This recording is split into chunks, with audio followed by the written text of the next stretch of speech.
What's up, everyone? Coach Tony back in the basement. Pretty sure that fishing season's over here in New England. It's too cold. Can't get out in the kayak. Too cold, too windy. So you expect me to be pretty miserable for the next however long. But in all seriousness, over the next couple of weeks, I'm going to be talking a lot about some specific mental preparation for powerlifting. We have a crew of brand new powerlifters at Bonvex Strength, all prepping to do their first powerlifting meet.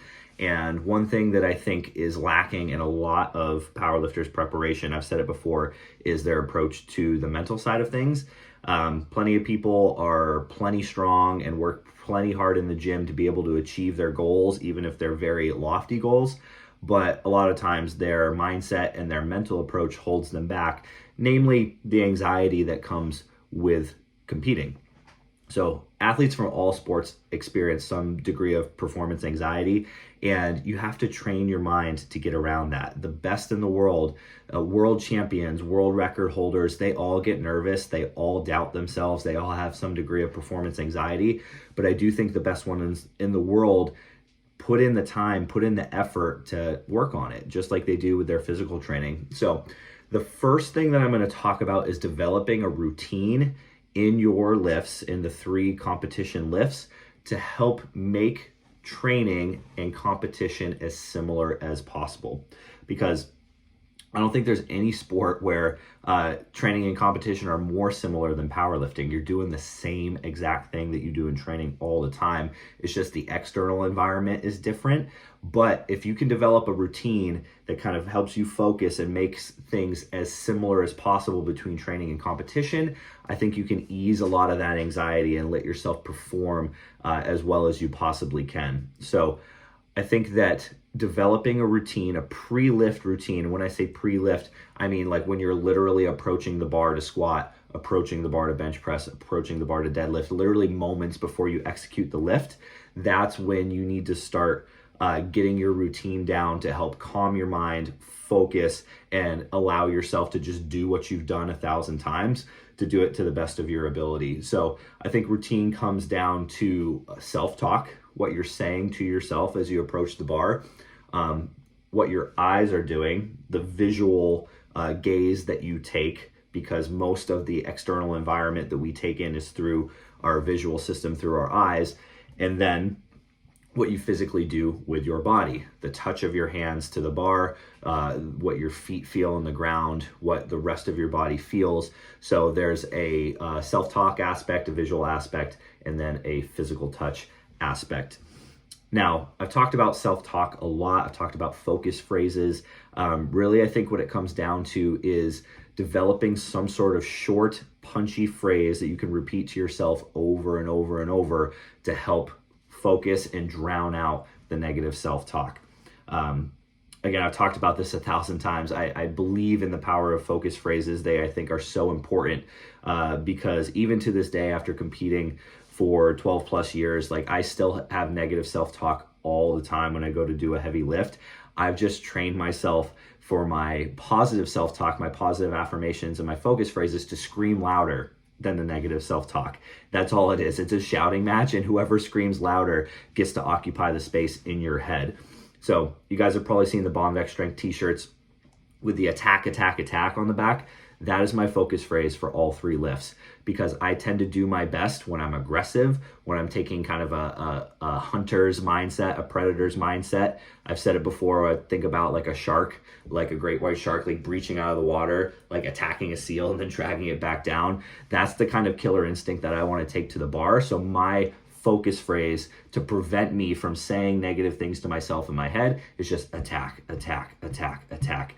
And the mind can only focus on so many things. So if I just say that to myself over and over in my head, I can drown out the negative self-talk like, this is too heavy, you're not ready, you're not good enough, you're gonna miss this lift, because even the best have those thoughts from time to time. So you want to come up with a focus phrase that is either something like that's effort-based, something that has like a strong visual image attached to it, like what I have with the shark.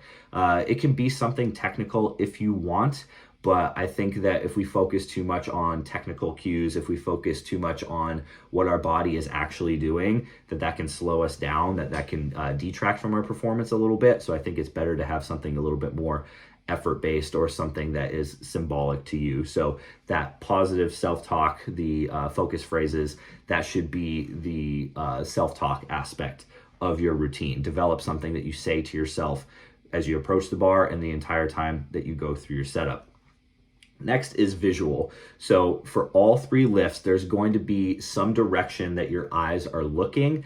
And it's really personal preference. As far as the actual physical execution of the lift, there's a lot of variability that you can go through with where your eyes look and where your head is positioned.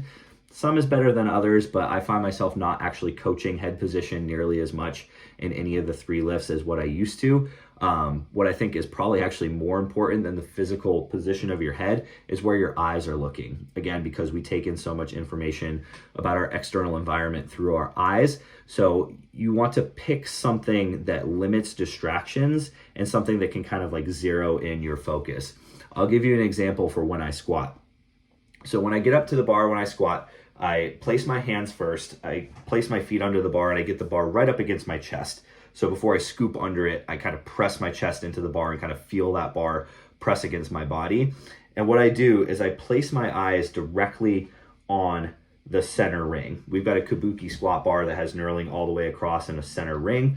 If you have a bar with kind of regular knurling where it kind of like goes rings, knurling, smooth, and then knurling across the middle, I used to do this a lot with that as well. I pick one single point of knurling, just one little spike in the bar, and I try to look at it so intently that my eyes literally like glaze over. That I almost like lose visual focus.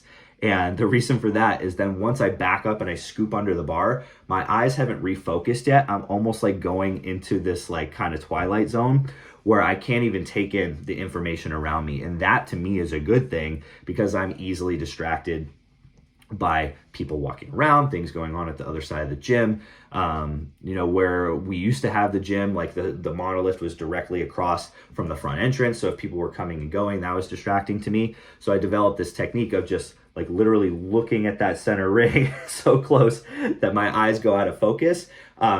That doesn't necessarily have to be yours, but I think you want to find something reliable that you can look at, whether it's in training or even in competition, because God knows when you go up on the platform at competition, it's going to be a different environment. You're going to have different sight lines. You're going to have a judge sitting right in front of you on the squat and the deadlift.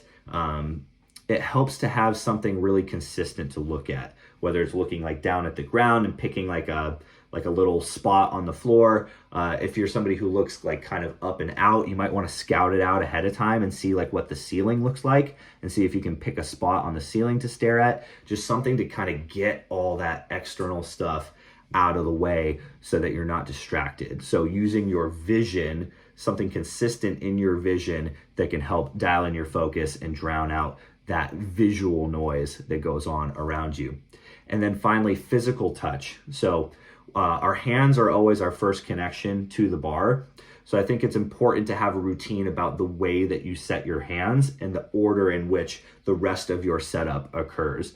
So with my squat, it's always the same. It's always find the ring on the left side, grab the bar with my left hand.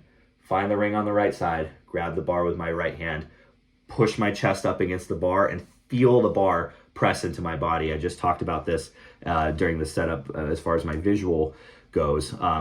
With the bench press, it's the same idea. When I go to sit down, before I sit down on the bench press, I always take my hands together and I clasp them together right in front of me and kind of like spread my upper back apart, because it's almost like the opposite of what I want to do when I do set up. It's almost like a pre-stretch, just something that I do the same thing every single time. Once I kind of do that pre-stretch, I lay down, I get my hand set, left hand, right hand, eyes right under the bar. So that first touch of the bar, I think, needs to be very, very consistent every single time. That kind of creates like this cascade of all the steps that you go through when you go through your setup. I think any good lifting coach will tell you that the setup will make or break your lift. From a technical point, that's absolutely true. If you don't set up well, if you set up sloppily, if you set up in a hurry, if you don't get tight, you're not going to be able to express the maximal strength that you have, but being very consistent with the routine of your setup is going to dial in your mental approach as well. So the more you get into lifting, the more you'll kind of hone in that setup routine, and it really should be the same every single time. All right, so using focus phrases, using some sort of visual cue, and using touch of the bar, you want to make all those three things very, very consistent so you establish a routine for your lifting setup. That way, training and competition become virtually identical, and it helps ease a lot of the anxiety that you might be experiencing as you get ready for competition. Because remember, it's all the same. You've done it 1,000 times. It's your job as a lifter to practice your routine so you can fall back on it, so you can perform your best when it means the most. We want to make competition and training that equal level of arousal so that when you do get on the platform to compete, you can take it to another level. It's not anxiety that's holding you back, it's anxiety that's lifting you up, because we can treat that nervousness in a positive way or a negative way. We can allow it to drag us down and reduce our performance, or we can choose to treat nervousness as excitement, think of it as a positive way, and elevate our performance. And I think really the only way to do that is to have that consistent routine. So make sure you practice it in your training so then you can express your maximal strength in competition.